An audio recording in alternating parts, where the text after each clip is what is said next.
hello friends गापा धुई आहिलो আৰু এতিয়া ভাবিছো ব্ৰেকফাষ্ট বনাও আৰু এয়া কি বনাম জানেনে আজি মই মানে অলপমান গাখীৰ ফাটি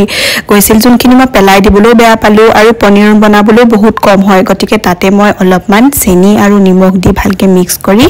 এয়া আটা লগত মাৰি দিও বুলি ভাবিছো আৰু ধুনিয়াকৈ এটা আটাৰ ডো বনাই লৈছো অলপমান কম হোৱাৰ বাবে লাষ্টত মই গৰম গাখীৰ দি দিছো আৰু হেয়া ভালকে মাৰি মেলি মই ধুনিয়াকৈ আটাৰ ডোটো বনাই ললো আৰু ব্ৰেকফাষ্টত খাবলৈ তো ভাল হয়ে কিন্তু বাচ্চা বিলাকক টিফিনত দিবলৈ যে বহুত ভাল হয় কিয় জানেনে মানে যেহেতু গাখীৰ দি মাৰিছো ন গতিকে বিৰাট মানে কোমল হয় আৰু যেহেতু ৰুটি বা লুচি এনেকুৱা বিলাক